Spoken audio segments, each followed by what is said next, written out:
You're live. Thank you. Welcome back, everyone. Recording in order of progress. The first order of business tonight will be a public hearing. In accordance with Chapter 138 of the Massachusetts General Laws as amended, notice is hereby given that a public hearing will be held remotely on Tuesday, February 22nd, 2022 at 6 p.m. to consider the application for a transfer of an annual wine and malt package store license from the store at Sandy Pond Incorporated, 832 Bourne Road. Richard N. Doonan III to New Camp Corp. doing business as the store at Sandy Pond, 832 Bourne Road. Parish Patel manager. Description of premises will be as follows: 1 floor, 5 total rooms, 4,800 square feet, 1 entrance and 3 exits. Anyone wishing to be heard on this matter should plan to attend this meeting. I now declare this meeting open. I'm going to bring it out to the general public first, and then I'll bring it back to our board. Is there anyone in the audience or waiting to comment in favor of this application, Chris, this transfer?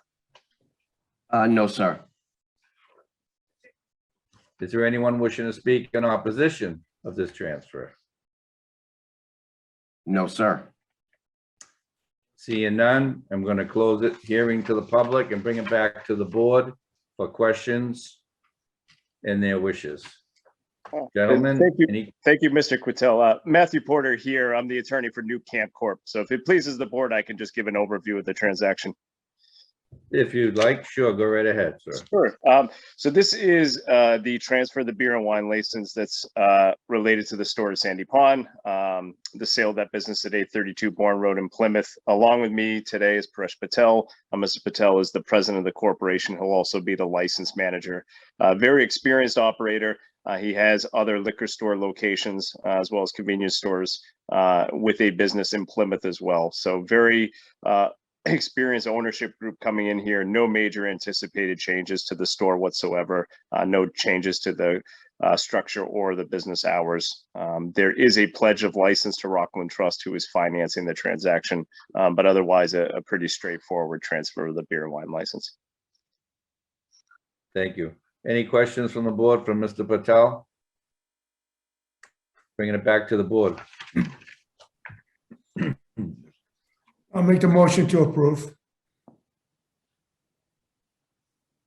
I'll second. Second, discussion? All those in favor? Unanimous.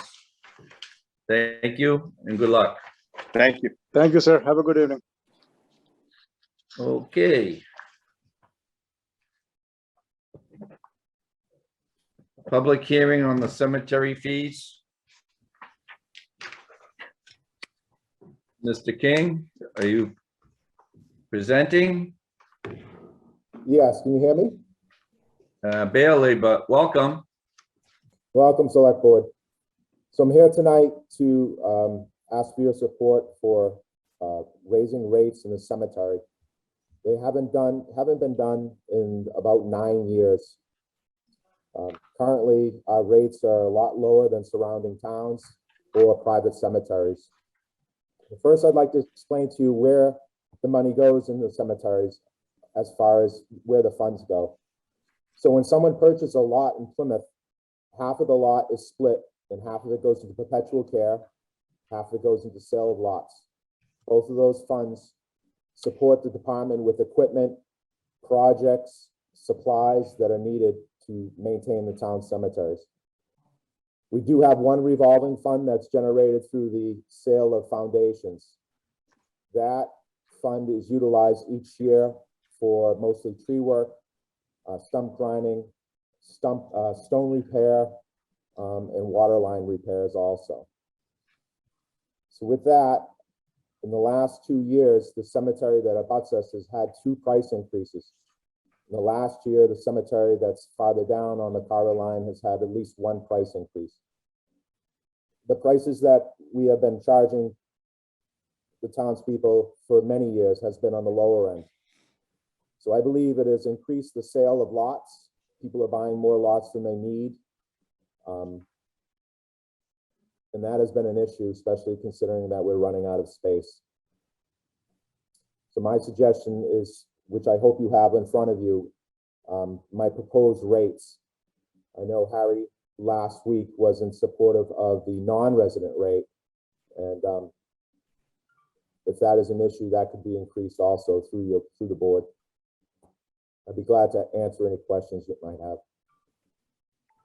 Is there any way you can share this slide with the public and anybody that might be watching, Ken, or if you shoot it over to Lee or Chris? I don't have a slide. No. Vicky. Okay. Is there any, oh, here we go. Lee's got it. There we go. Oh, here we go. So this is the proposal that you're putting forward tonight, correct? Correct. Okay. There any questions or comments from the board at this particular time? I can't see Patrick, so Patrick, you all set? Oh, there you are. I can see you now. Yeah, no, I know that we had talked about the non-resident rate, and we also heard some of the thoughts on, you know, people who might have been here for a long time and then not residents near the end. And I think that might be worth a discussion, but I would lean towards not having that separate rate for that exact reason. If someone called Plymouth home for their whole life and just in the last few years moved somewhere and wants to be here, I think that's the reason why I'd be leaning not to have a non-resident rate. Any other comments from the board?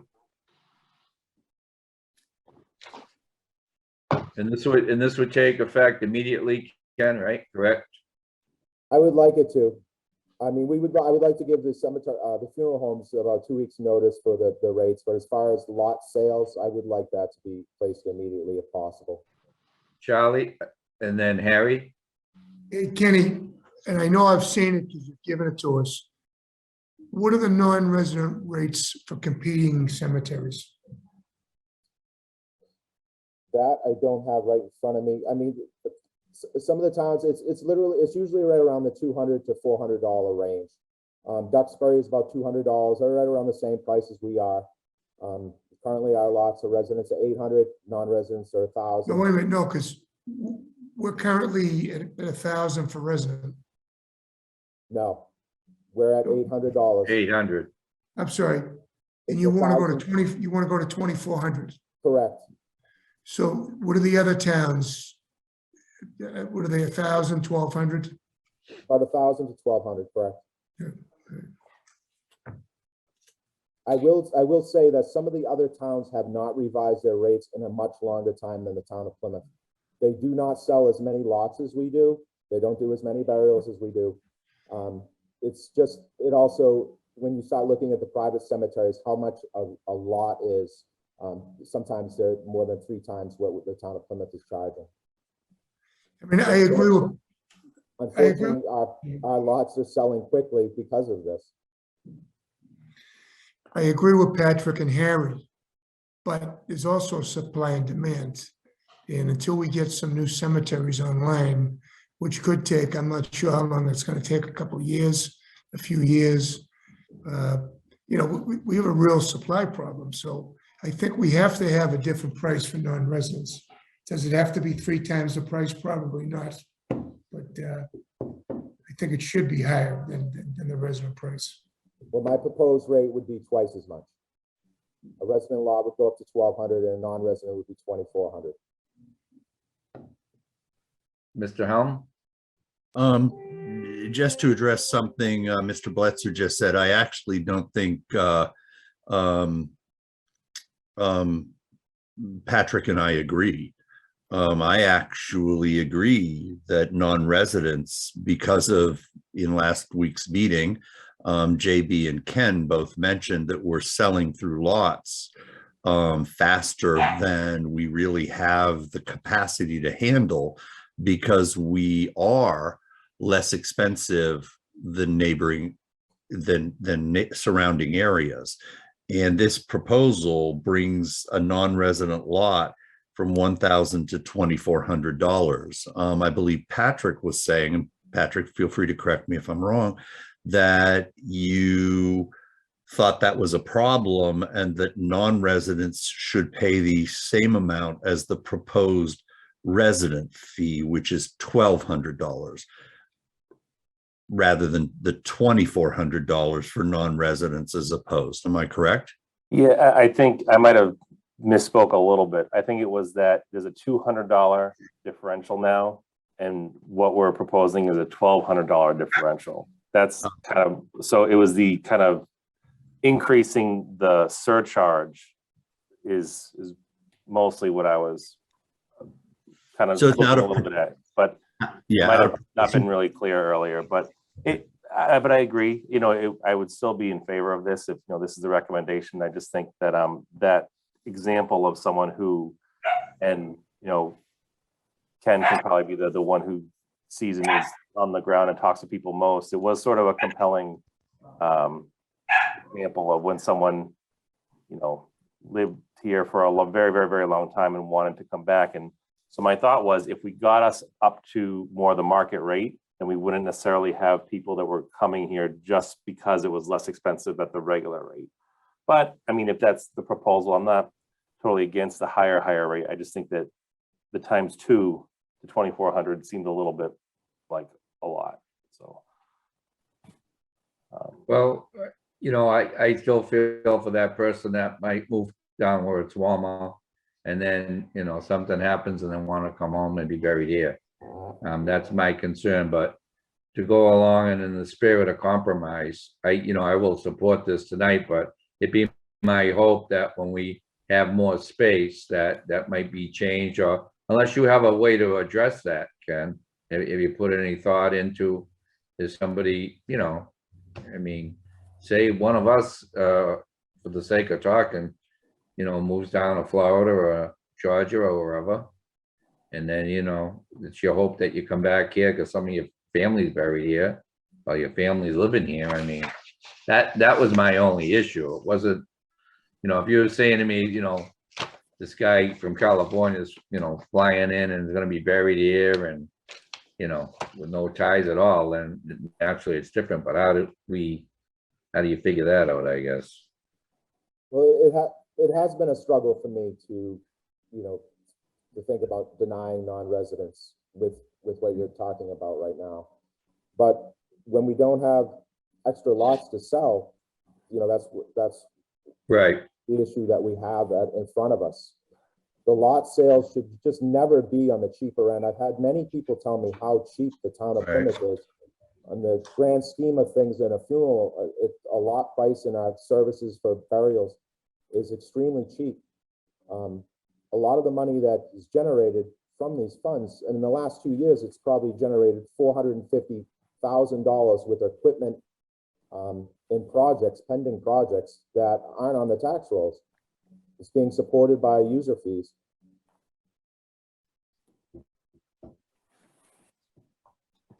And just so the board knows, I mean, this has been over a year's worth of meetings that our committee has gone, through all this. I mean, so we've asked a lot of the questions and all in here. I'm only asking you so people that might be watching might say, well, gee, I didn't hear no talk about this. Or somebody wrote a remark last week about we only interviewed Derek Brindisi for an hour. Well, that wasn't the case. There was many hours put into that, but at the social called television time was limited because we'd already done our homework. So that's why I asked some of the questions I asked. Any other questions from the board? Charlie? Mr. Chairman, yeah, I agree with what you just said. Looking at these rates, and until we get some more cemeteries online, but I would go with these changes, and then when the supply gets, when we get a couple more cemeteries, and then we can make it, we can adjust the rates at that point right now. But right now, we're getting pretty close. I mean, Kenny, what are we, a year or two away from having no, it's a couple of years? I'm having no hoping, rates? I'm hoping it's at least 2 years. It might be a little bit longer. It's not a long time. No. But recently, we've had a lot of burials, full burials that were recent. And people needed to come in and just buy one lot, and it was about 5 lots within a 2-week span. So it depends. There's many factors that, figure that out. But it is tough. Once we, as a committee, and Ken will agree with me, once we get through this part of it, then the next phase is gonna be bringing you back the options of what you actually have for new space and where they are throughout the town and anything you might come across, So is there any more questions from the board? If not, take a motion. I'll make the motion. Motion to approve as presented. Do I have a second? I'll second that. Okay, Okay, second, Patrick? Yep. All those in favor? Unanimous. Thank you, Mr. King. Thank you. Okay, we have some town meeting articles. And if memory serves me, one was pulled because we needed to get a little more information, a few more numbers. Good evening, Mr. Cohan. How are you? Muted, Bill. You're muted, Bill. That now as we speak. Thank you, Mr. Chairman. Thank you. Bill Cohan with the Community Preservation Committee. We have 3 articles that we're moving towards town meeting. 2 of them I'm prepared to present tonight, 16B and C. A is for the funding for Stevens Field. And we're waiting for the final cost estimates that are coming in from Beals and Thomas Engineering. I wanted to hold on that presentation till I had exact numbers. And so I would ask that we hold on 16A and go to 16B. Okay, Okay, Article 16B is a request for CPA funding for Jenny Pond. Jenny Pond obviously is a landmark park in our downtown, along our waterfront, along our town brook. Over the last 20 years, the Community Preservation Committee and the Community Preservation Act in town meeting has utilized the fund to acquire land along the town brook, connecting our waterfront to our town forest. In this vicinity, after fish ladders were removed, dams were removed, the last effort in this area is to rejuvenate Jenny Pond. Material has to be removed, dredging has to occur to improve the ecological condition of the pond for passage of the fish that we've made way for by removing dams and ladders, but also making it more enjoyable for the residents. Jenny Pond was once a landmark park where many people went for Sunday night concerts, and the park has moved into a situation where it's not fully utilized. This would act as a catalyst for that. The CPA funding is for a full request for funding, but the way that the finance department will draft the motion is that any grants that are secured by David Gould's office, David Gould's going after a grant in excess of $1 million, that would be applied to this request in reducing the request down to the appropriate amount after we hopefully receive the grant. This is something that we've done in coordination with the Office of Marine Environmental Affairs as they move for grants from the state, is that we are fully requesting the funding from town meeting because the grant we're going after is a reimbursement grant. Again, the focus has been on this location for the last 20 years. Jenny Pond is moving into its final phases of restoration. There's plans for the bridge to be rebuilt. There's lighting that's planned for this location. And in recent months, recent years, the CPA did acquire the Huntley Preserve, which acquired the land on the other side of Jenny Pond. So now we own as a town all around Jenny Pond. So this is a long-term goal of seeing the pond renovated to a more functional park and a more reliant environmental resource as these herring migrate through this location. I could take questions on Article 16B. questions from board members, comments? Mr. Helm? yeah, question, Bill, for you or for David Gould.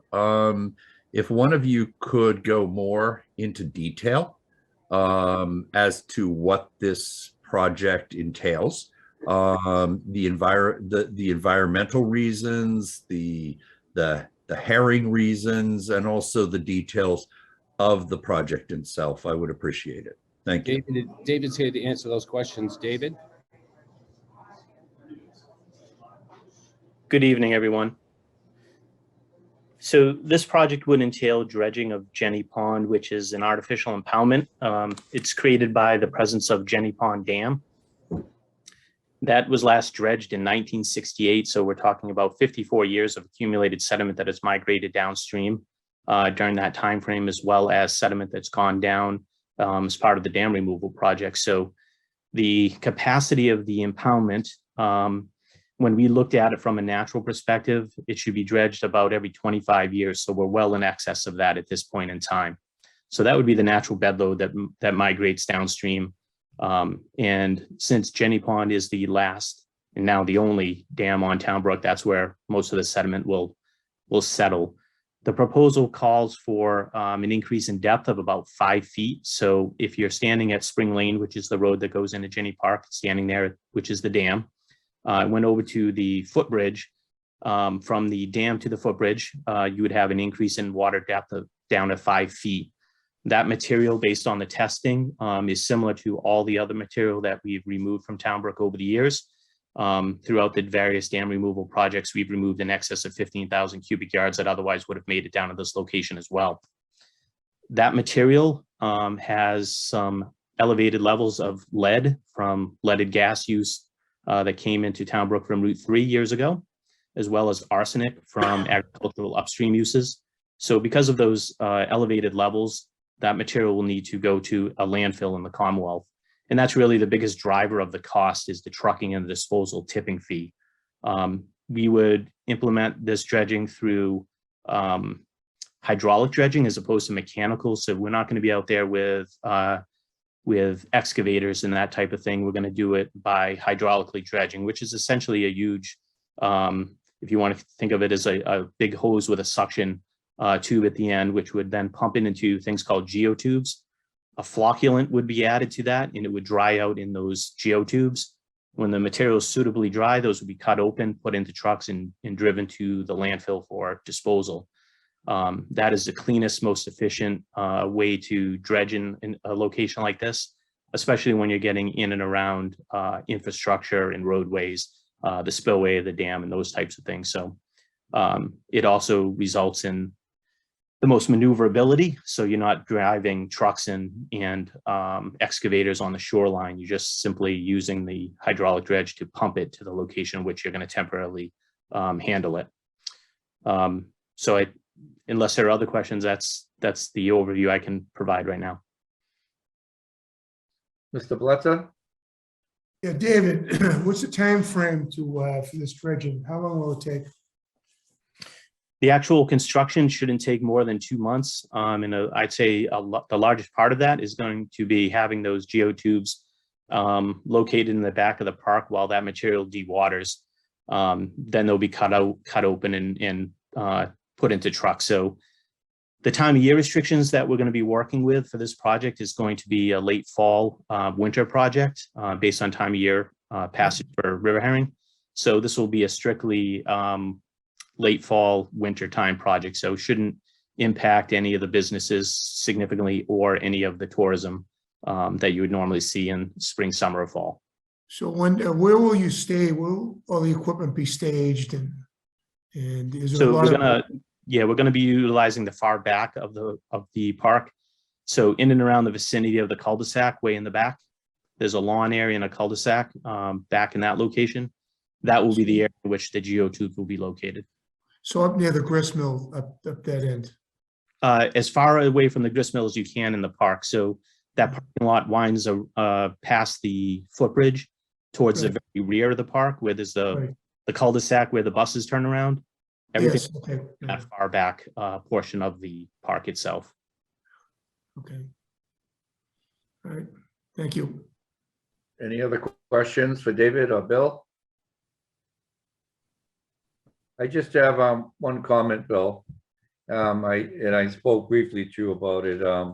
I hope when you do the lighting, that you do green lighting, solar lighting, and, it's time the town start getting on the green side. We have a lot of talk, but, we got to start doing it. So I think this is a perfect project.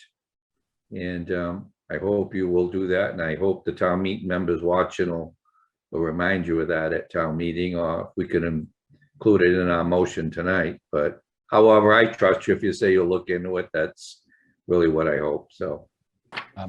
That's an interesting point. The CPC has been talking about green lighting for its parks that's involved in Jenny Pond. We have already set aside funding for that purpose. That was in a previous article, and we'll make sure that gets brought up as we move into the final phases of that work. And as we move forward in next week's presentation on Stevens Field, you'll see some lighting that we're putting in there that will be focused on that level of consumption. So this dredging article doesn't really touch on the lighting as much as the previous article, but taking your advice and the committee's advice, we'll be including that in our future discussions. Thank you. Thank you, Bill. Appreciate it. Wishes of the board? Harry? A motion that we support. I'll second it. Second it, discussion? All those in favor? Unanimous. 16C, Bill? 16C, Mr. Chairman, this is an article that is an administrative articles that we put forth every year. It is in coordination with our finance department. Lynn Barrett drafts the article, and it's basically a requirement of the statute that we set aside 10% of the income for the Community Preservation Act Fund for housing, historical, and open space. We also set up an account for administrative activities. We could request up to 5, but we will only ask for 4. Any funds that we don't use in that administrative article revert back to the fund and are reallocated by the next fiscal year. That fund's used for appraisals, our due diligence, things of that nature. But it's basically an administrative article that we put forth every spring in coordination with the finance department to be prepared for the next fiscal year for the revenue of the CPA. Questions for Bill? Seeing none, bring it back to the board. Make a motion to approve 16C. Second it. Second, discussion? All those in favor? Unanimous. Thank you, Bill. Thank you. Have a nice evening. You too. And now we're gonna go to Mr. Hartman for the town manager's report. So as you could see earlier, as we've discussed various negotiations, I really don't have anything to report between that and the long weekend. So I have nothing for today. Okay. Chris, is there anyone wishing to speak under public comment? Not that I can see. No, sir. Okay, if we miss somebody or somebody should come in, feel free to buzz in and let me know. Okay, this is never an issue. Now we're gonna move on to the licenses and administrative notes. Franciscanos of Plymouth Incorporated, doing businesses Orco Cafe Tacos and Tequila, 275 Connolly Place, is requesting the following licenses: Sunday entertainment live, extension of hours 1 a.m., early Sunday sales 10 a.m. So moved. Second it. Second. Second, discussion. All those in favor? Aye.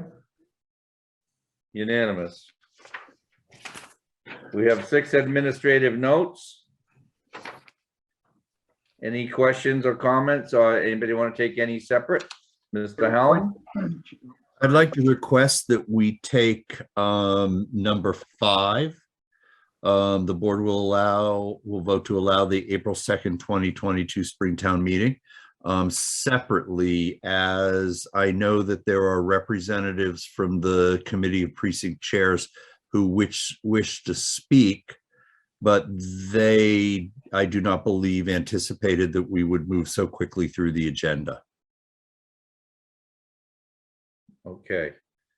So 1, 2, 3, 4, and 6.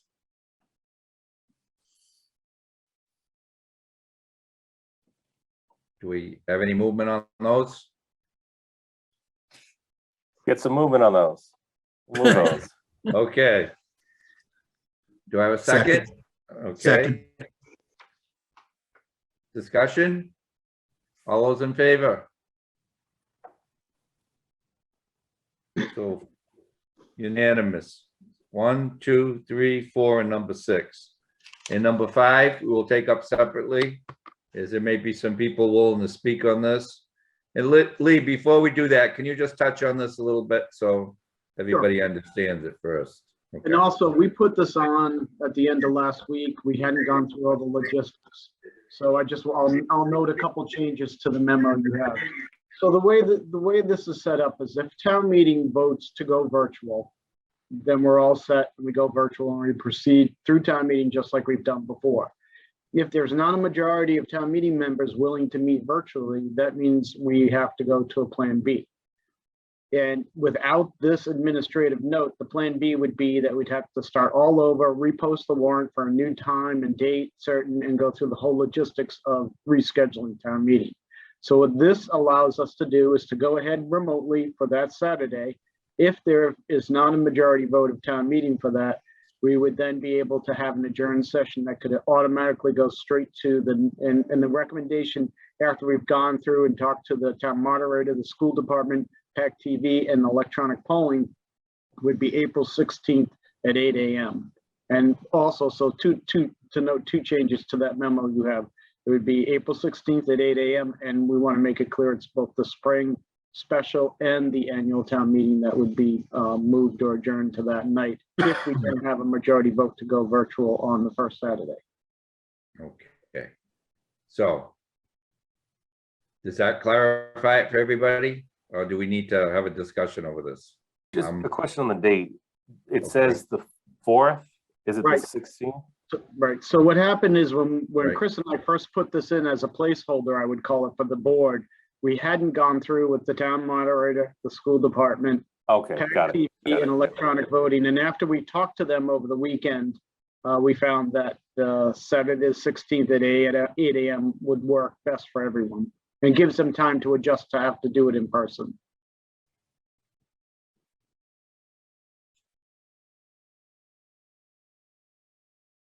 Anyone wishing to speak? So it's just really a language thing that they can go any option they want. It's their destination.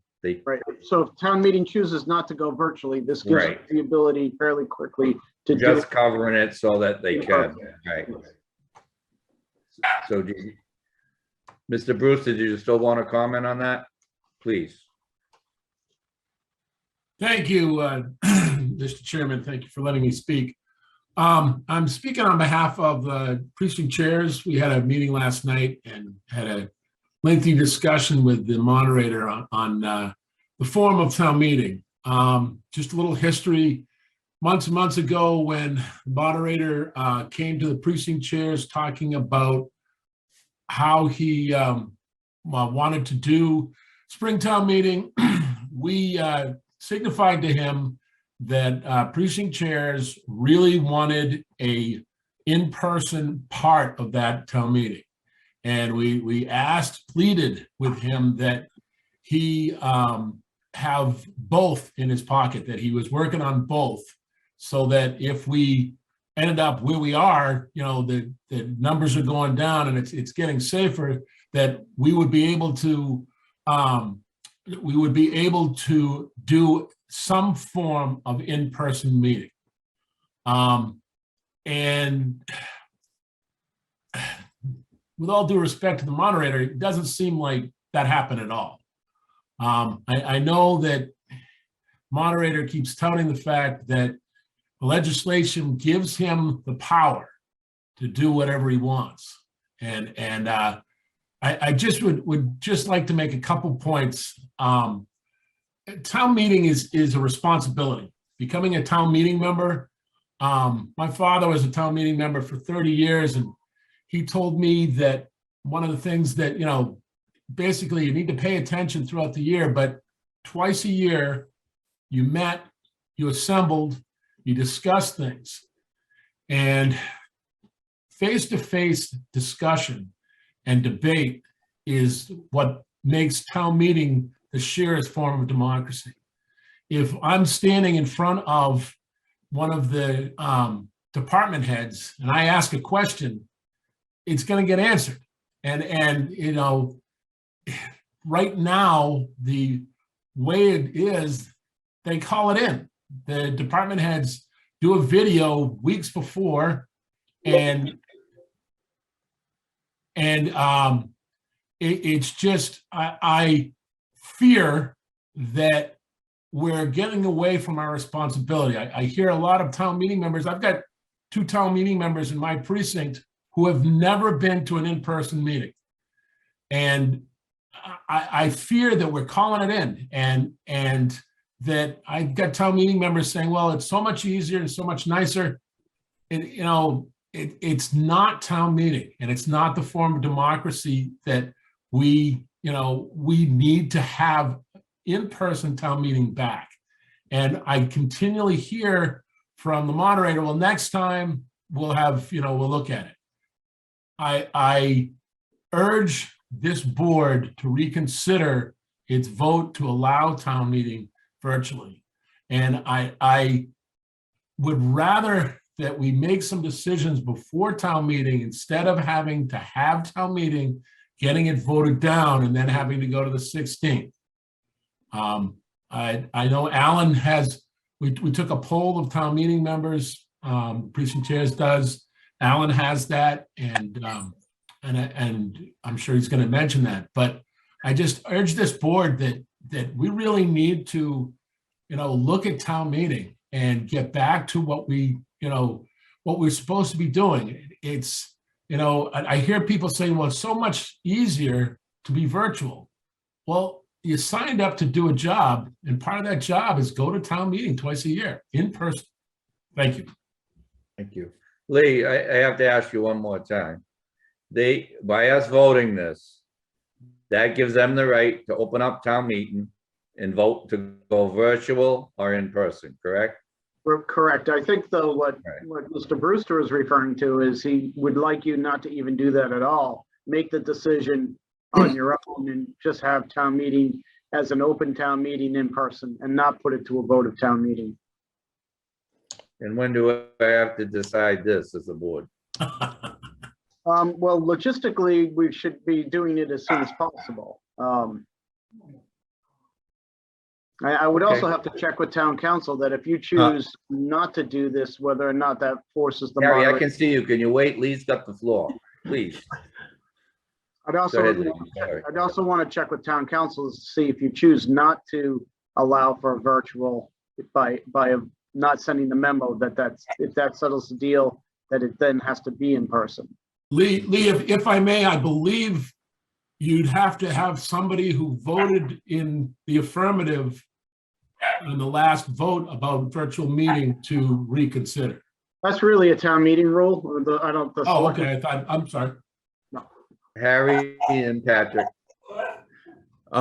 It's my understanding that we do not have provenance in this, that our vote the other day was more, say, cosmetic, and that the town moderator has the right and the ability to determine whether or not whether it's held virtually or not, and that at that town meeting that the town moderator has determined is virtual, that the first order of business is that the head of the finance committee, Mr. Canty, will bring up whether or not the members, the representatives, agree to keep it virtual. And if they do not, then this would. But it's my understanding, and perhaps I'm wrong, but It's the town moderator's call whether this starts out as virtual or not on April the 2nd.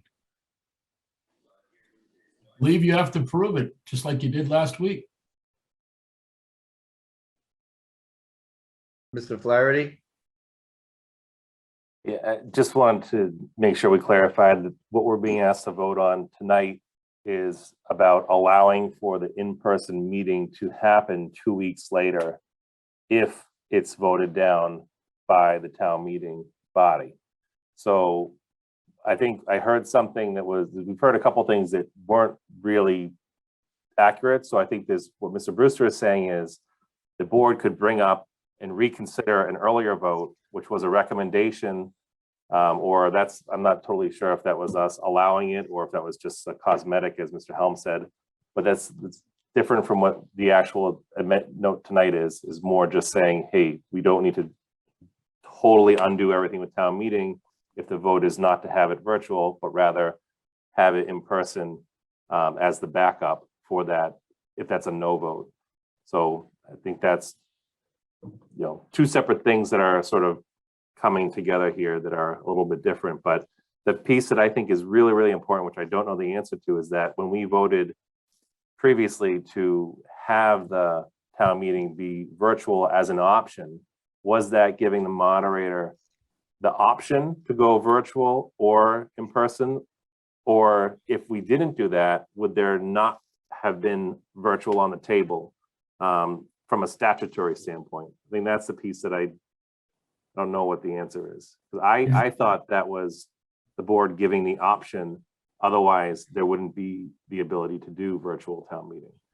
As I understand it through you, Mr. Chair, as I understand it, the moderator has to come to the select board and get approval for the form of town meeting. That's what the moderator said that he'd gone and done. Just to further the discussion, I know Alan has the results of a survey we did, and I am bringing this up from precinct chair. We had dire concerns about this, and Alan, is also here from precinct chairs. Mr. Chairman, if I might bring in that aspect of it. Sure, why not? Well, as Mr. Brewster said, the Committee of Precinct Chairs met last night. My name is Alan Costello. I represent Precinct 10. I'm a precinct chair. And the precinct chairs conducted a survey monkey study survey in the last week. 3 questions appeared on the survey. The first one was, the survey was addressed to all 135 town meeting members. First question asked if you would prefer a face-to-face spring town meeting. That received 49% of the vote in favor of an in-person meeting versus 41 against in-person. The second question, which I think is the question that gets lost here a little bit, and I'd like to come back to it in a short time, but the question reads, would you prefer a hybrid spring town meeting? And this one received a 53% in favor, really popular with the town meeting members, versus a 35% against the hybrid. And then the third question, would you prefer a virtual town meeting? This one, the yes votes for a virtual town meeting were 42% versus a no vote. No, this is a no vote. You did not want a virtual. These are your town meeting members that represent you throughout town.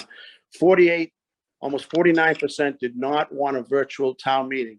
And to Mr. Brewster's point, this is the type of dialogue we've had with the moderator over the last 3 months of COPC meetings. And during that period, he told us that he was going to have a 2-pronged approach to town meeting. He was going to work towards a face-to-face meeting, but he was also going to be prepared to do a virtual.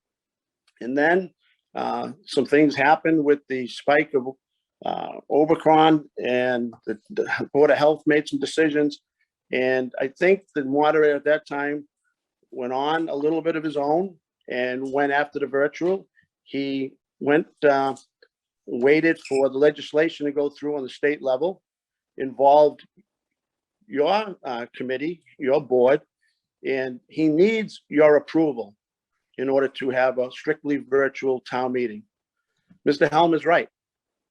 Town meeting's first order of business, we can overrule both you, your board, and the moderator and shut down the meeting on the first question. What would happen in the past, the moderator has told us we can do that, but all he's going to do is move it out 30 days and have another virtual town meeting. Now, at least there's a provision to have a face-to-face meeting April 16th. But what we'd like to have you do is rescind your vote of I guess it was 3 meetings ago, and reconsider the vote and take the Board of Selectmen completely out of this process. And let's try to have a hybrid or an in-person meeting on the 2nd, because I feel that based on last night's meeting at the Committee of Precinct Chairs, there is an appetite to turn down the meeting Saturday morning at 8:30. And we'll all have to go home at an extra cost and come back 2 weeks later. We feel, as the Committee of Precinct Chairs, there's time to have an in-person meeting done correctly with all your protocols, all your COVID protections in place. And let's get back in an in-person environment and have this meeting. The other point that came up last night, and it's sort of disturbing, everyone is sort of in favor, as the survey stated, for a hybrid type of meeting, where if you're not comfortable going to the meeting, we certainly have the technology to keep you in a virtual platform. However, if you are comfortable, you can assemble at Plymouth North High School and do the business of the people. However, the moderator has said that the hybrid option is off the table. He's consulted town council, and they feel the new legislation precludes a hybrid component. When pushed on it, he had very little proof of that. And quite honestly, it was astounding. His email to the town council was a single word email, hybrid ? To the town council. And they went off of that and made the decisions, and have quite honestly taken hybrid off the table. I would like the town manager, the acting town manager, to get us a determination to prove that and tell us that hybrid is off the table, because a hybrid is the best option going forward. And I think everyone could get on board a hybrid and do a terrific spring town meeting this upcoming April. But we'd like your support in at least reviewing your vote and taking the select board's vote out of the equation. Thank you. Charlie? I agree, Alan. And when we voted before, I voted for an in-person. The vote was 3-2, but as a former town meeting member, it's much more effective being in person. I would go to the meetings and I would talk to people, certain people I respected, and I would get information that sometimes I changed one of my votes and vice versa. I could go there and talk to people and sway them to vote, give them some information that they didn't have that I had, and they changed their vote. So it's very effective. Plus, you can get up there, get right up in the mic, ask your questions, and it's a much more effective way of doing business. Right now, the kids, the masks are coming off in school, things are getting safer, and I just think we really have to do this right. The moderator has too much power. I mean, I'm sorry, but if town meeting wants to do it this way, then we should do it. But you're right, Alan and Wrestling, we don't want to go there and have this thing, everybody go home at 8:30 and wasted a day, and it happens 2 weeks later. So this is something we have to get this done now, if we can do it, okay? So we can have a town meeting without delay. So, but if we vote again tonight, I'll be the same way. I'll vote. I want to see an in-person or a hybrid at the worst. So, thank you.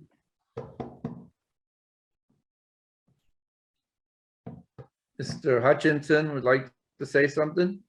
Thank you, Mr. Chairman. I am Joe Hutchinson. I'm the chairman of the Precinct 12 caucus. Several of my members are older voters and are reluctant to come to an in-person meeting. I was at the meeting of the precinct chairs last night, and although, all due respect to Alan and wrestling, I didn't necessarily agree with the sentiments that they are proposing here. Likewise, I'd also point out that the COPC didn't vote on this. So what you're hearing here from Alan and wrestling are their sentiments, and that's wonderful. And as far as Mr. Bletzer and the moderator, they can sort that out amongst themselves. So thanks very much. Thank you. Harry and then Alan, then Mr. Brewster. I'd like to hear if Mr. Hartman has received any additional information on this. Well, yes, I have. I just talked to Mark Rich from Town Council, just a few things. So first, my own personal observation, town meeting is 5-6 weeks away. We're all hopeful that COVID gets better, but it could get worse. So I don't want to just simply make an assumption by April things are better. You just never know. So just keep that in mind. We have spent a lot of time over the weekend going through with Town Council, with the moderator about the hybrid option. And council is very clear, the law does not allow for a hybrid. And so again, Mark Rich, Town Council has made it very clear that we can't do a hybrid. It's either in person or it's via remote. And then finally, he's made it clear too that without the board's consensus for a virtual meeting, then it will have to be live. So you need to consent by the state acts to allow it to go virtual for it to be virtual. So tonight, if you decide to rescind your previous vote of allowing it to go virtual, then it would have to be live. Just caution you that we just really don't know none of us can predict where COVID heads, and hybrid is not an option.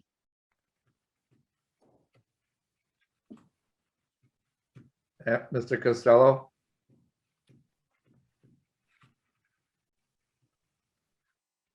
Yeah, I apologize. Just out of clarification, last night's COPC meeting, there was a very active, spirited discussion. The moderator was present. The chairperson, Catherine Holmes, and the vice chair, Mike Landers, were unable to attend your meeting here tonight. They asked both wrestling, or Mr. Brewster and myself, to represent the COPC. There was at least half a dozen people that were very vocal about this, engaged with the moderator in a respectful way, had a very good discussion. And I, with the exception of Mr. Hutchison, did not hear anyone in the dissenting characterization. So this is the sentiments of COPC. I asked for a vote so that I could have a vote in my pocket and tell you about the vote today. It was decided a vote wasn't needed, but I just want to address that, Mr. Hutchinson's comments. Thank you. Thank you. Wrestling. Yeah, I just want to clarify that Alan and I both have been deeply concerned about town meeting for a number of years since we've gone virtual. And COPC as a committee has spoken to the moderator about having working towards an in-person meeting. So what I'm trying to say is we've tried to work within the system, and we've tried to communicate with the moderator And frankly, the moderator keeps saying that he has the authority.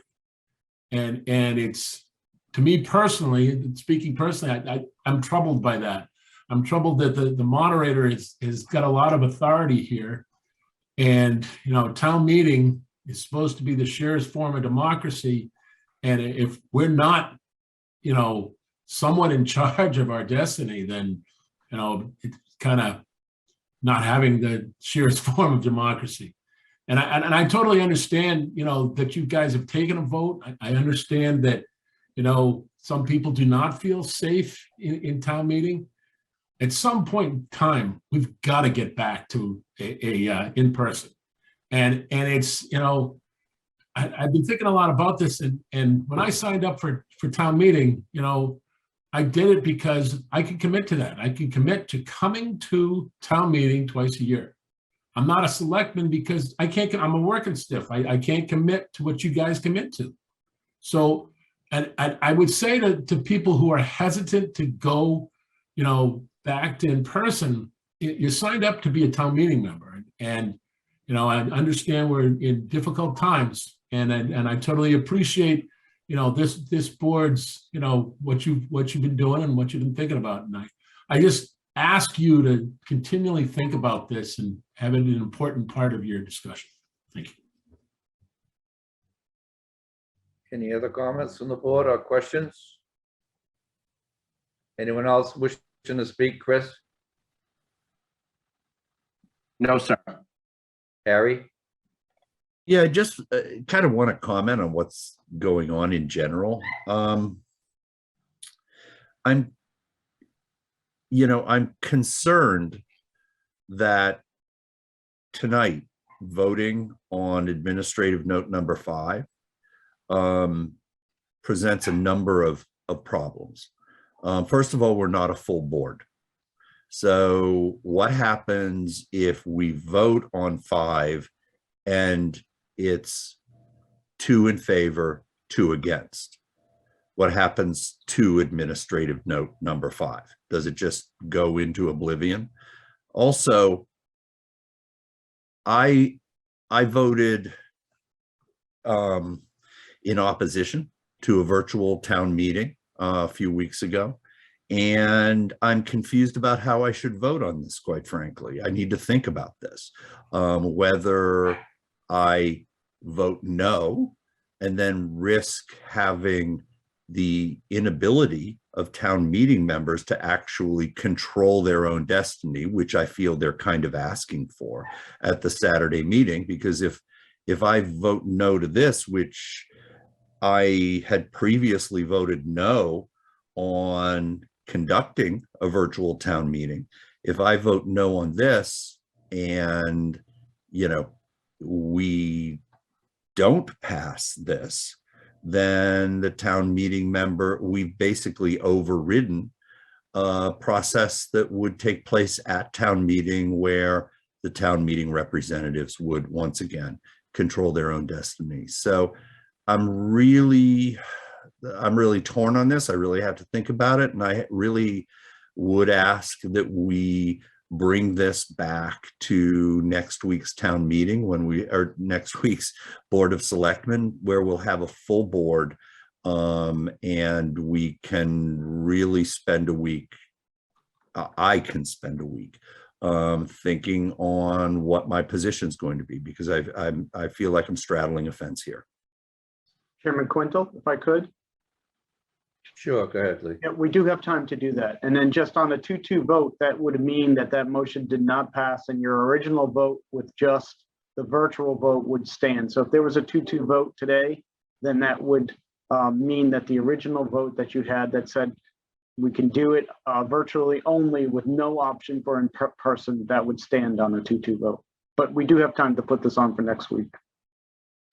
And just real quick, I'm additionally concerned, I forgot this part, that the request of the members of the COPC that we move to rescind our vote of a couple weeks ago is in the same territory. We have Mr. Bletzer and I who voted no the last time, and Chairman Quintel and Mr. Flaherty, who voted yes, are currently, present. So once again, we have the difficulty this week since we are down a member. If I could also add, I think going to next week would give the town moderator an opportunity to weigh in too. So, there might be other people interested in weighing in on this. Yes, Mr. Brewster? Thank you, Mr. Chairman. Just a note, my concern is I like to have my ducks in a row before a meeting. And I know you all, before you come to, meetings, you pretty much know what's going on. The cost of having a town meeting that's going to last a half an hour is pretty big. And I just, all I ask is that this board take into consideration that, there is an appetite through the poll to have an in-person meeting. And I think it's to me, it's hard because we had to come to you. We've been trying to talk to the moderator about this for a long time. And Harry, I know it's a hard decision, but that's why we pay you the big bucks.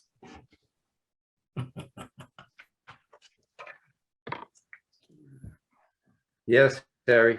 Yeah, I would just like to respond to Mr. Brewster. It's not about a hard decision. It's about deadlock decisions and what that means.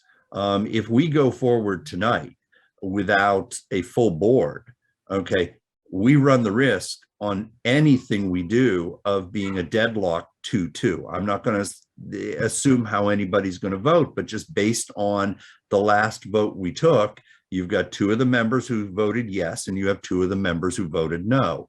And if we deadlock on these things, they go into oblivion, and then nothing can happen, and the virtual rolls on. That's my point, Mr. Brewster. Mr. Flaherty?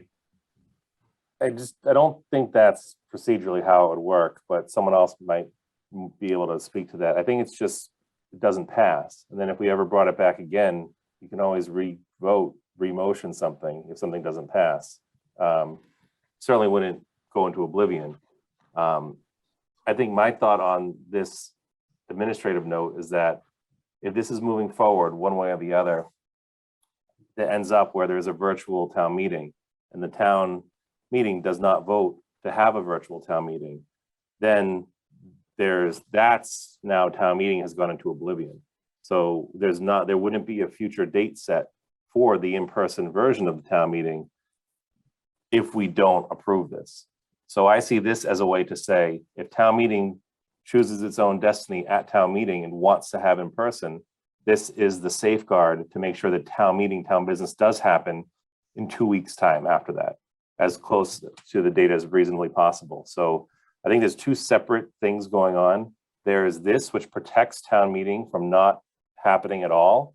And then there's, if the board wants to reconsider taking virtual totally off the table, that's sort of a separate track that is separate from this administrative note, is kind of my read on it. Yeah, I'm just going to comment on it because I've been listening to all, and I've also been seeing the, I guess you call it the chat going back and forth at the bottom of my screen here. I'll be upfront with you. I don't need another week to decide this. I think by moving this article as written tonight, administrative note number 5, it gives the option for both. Town meeting can, predict their own future, or however you want to say it. Control their destiny. That's exactly what it does. For me to sit here and tell any member of this community that they're gonna have no option into it, attend a meeting that, we have some, I had one gentleman say, I think he was 89, forgive me, might have been 85. We have 221 people that have died from COVID in this community alone. Another 9 that have new cases today. So it's not gone. I heard on the news this morning that there might be another variant coming out, and it's going to be worse than the ones we've already seen. Do I know that? No, I'm not a doctor. Neither is anybody on the screen that I know of. So I'll tell you, you can give me another week, you can give me another 14 days. I am not going to vote to put anybody at jeopardy, anybody's life. So if somebody on this board feels that they got it all figured out and they don't mind doing that, bless you. Because, you know, I don't feel that way. I had COVID. I was hospitalized. I had a grandson that's 7 years old. That's still not right to this day, and another 11 in another family. So I know town employees that have had the vaccinations. I can't even go back to work. So this is a very complex situation. And, you know, I'm going to take you down history lane when the committee of precinct chairs came along, going back 15, 18 years ago. And it was Bill Abbott was in front of the board at the time. And it was to advise the town meeting members in each precinct and understand the articles better. But lately, I seen this thing with the precinct chairs that they're the ones that want more and more power. Well, you know, I'm here to tell you politely and respect all is that the fight's between you and the moderator. By giving you this option 5 tonight, I feel gives you both options. So that's it for me. And I don't know if you're supposed to be emailing each other and doing polls and texting emails, if that's even legal. It is. It's not on our board. So it must be different set of rules for you guys. It is. So I mean, you know how I get where you're coming from, but I am not going to be put in the spot of putting anybody in jeopardy. And that's not going to change. Mr. Costello. Mr. Chairman, per your logic, if you vote for this tonight, you're leaving it a possibility that we're going to have an in-person meeting 2 weeks later. Based on what you just said, what's going to change in 2 weeks to make you more comfortable to let people into the room? Because by that, you're making your own decision. I'm not making it for other people. That's the difference. Fair enough.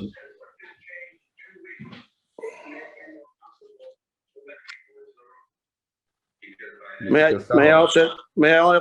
also ask one further question of the acting town manager? What really came out of the COPC last night is we really want to pursue the hybrid style meeting for this upcoming spring town meeting and probably for the future. And it doesn't always have to be COVID related. It could be weather related. It could be illness to a town meeting member. We'd like to have the hybrid option available to us. Can we, through the town manager, can we have some time with town council? I spent the afternoon today reading the legislation that just was passed. And it's quite honestly, it's silent on a hybrid option. So it doesn't necessarily say you cannot have a hybrid. The moderator pushed it last night until he was pushed by several members of the COPC. And, you know, his explanation was flimsy at best. I'd like to see if we could have an audience with town council and get to the bottom of the hybrid format once and for all. I would defer to the selectmen. I've talked to council and they said it's not an option. So I'm not sure what else you would get from them. That's something we asked them when we went through it. So, I mean, if that's not good enough, it's up to the selectmen if you wanted council to appear at the committee of precinct chairs.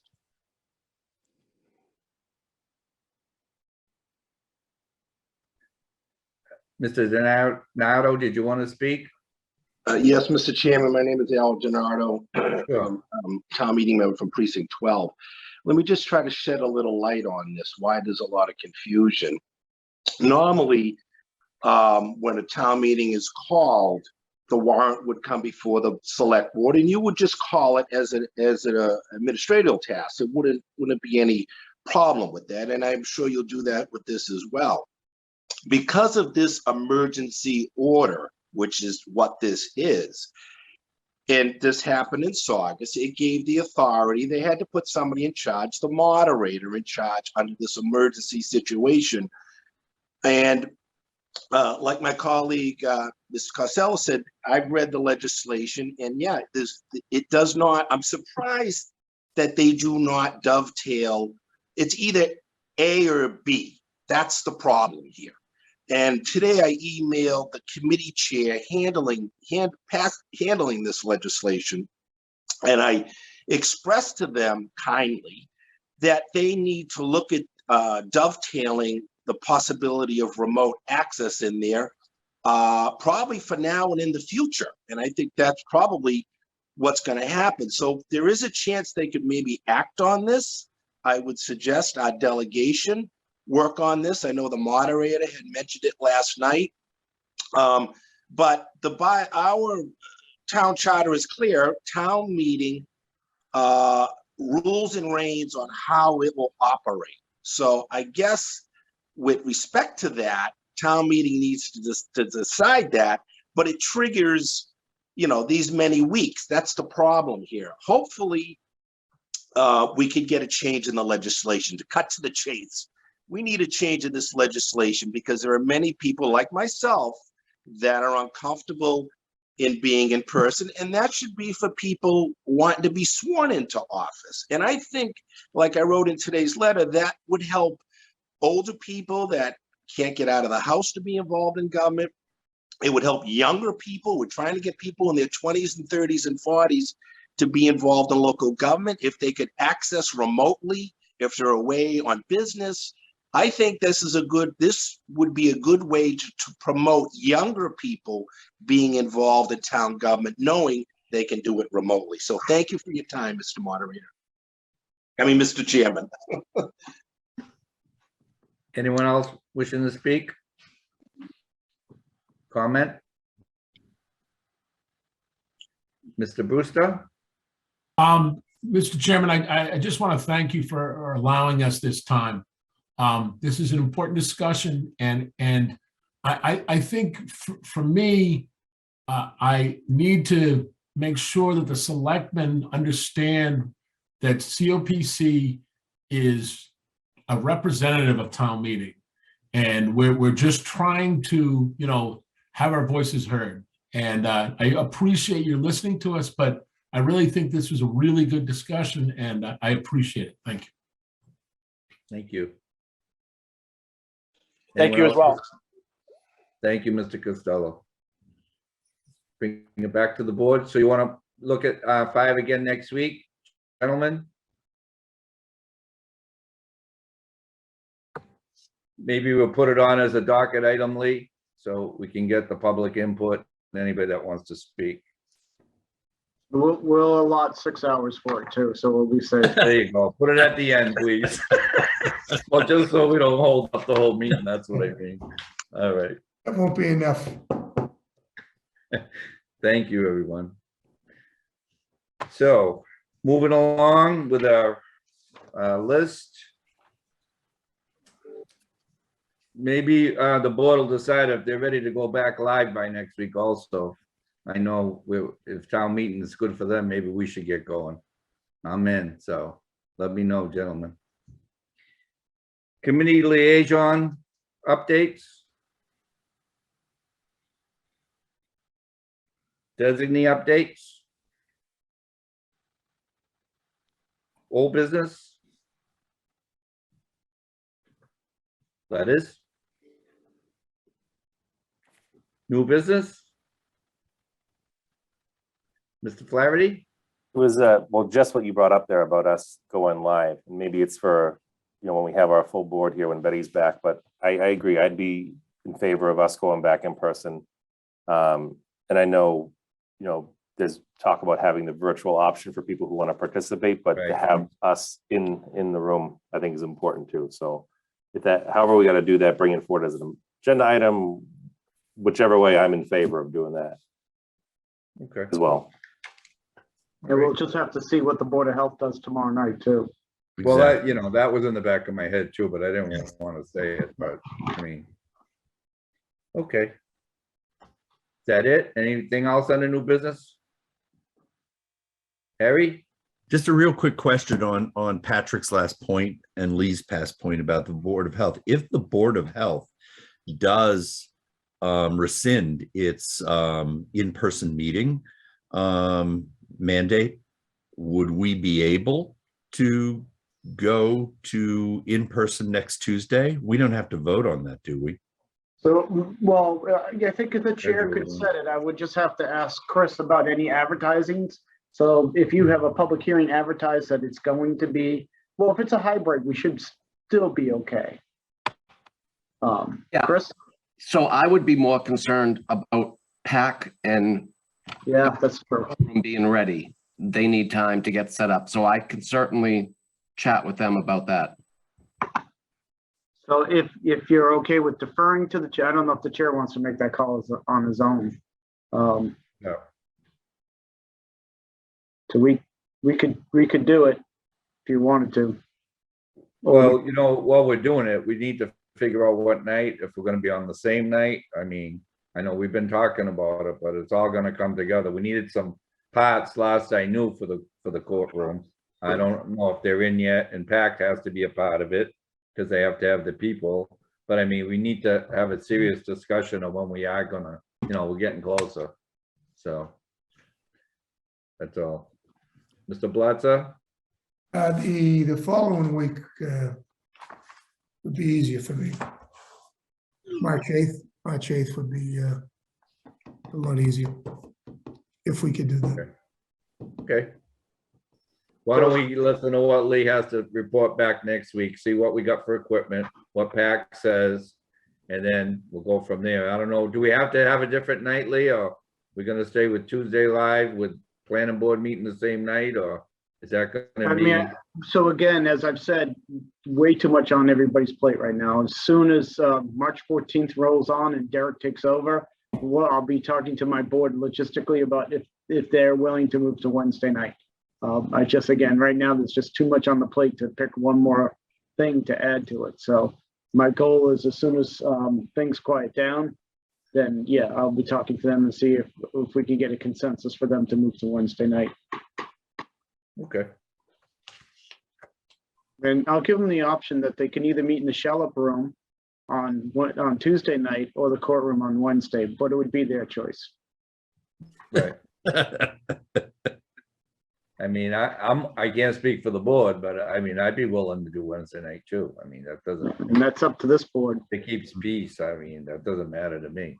I don't know how the rest of the board feels, so does the board feel any different about either night, or It's fine for me. Mr. Helm? Well, I have a problem with us moving to Wednesday. We would be moving on top of the Advisory and Finance Committee. And during the run-ups to town meeting, I know that a lot of the town meeting representatives and the residents depend on being able to watch the Finance Committee deliberations as they make their determinations about the various warrant articles. And there is one thing about knowing that, you know, on a Wednesday night, that you're available, as opposed to they rerun them on Saturdays and Sundays. And that's pretty tough for people. And, you know, I mean, Well, there's also Monday night also.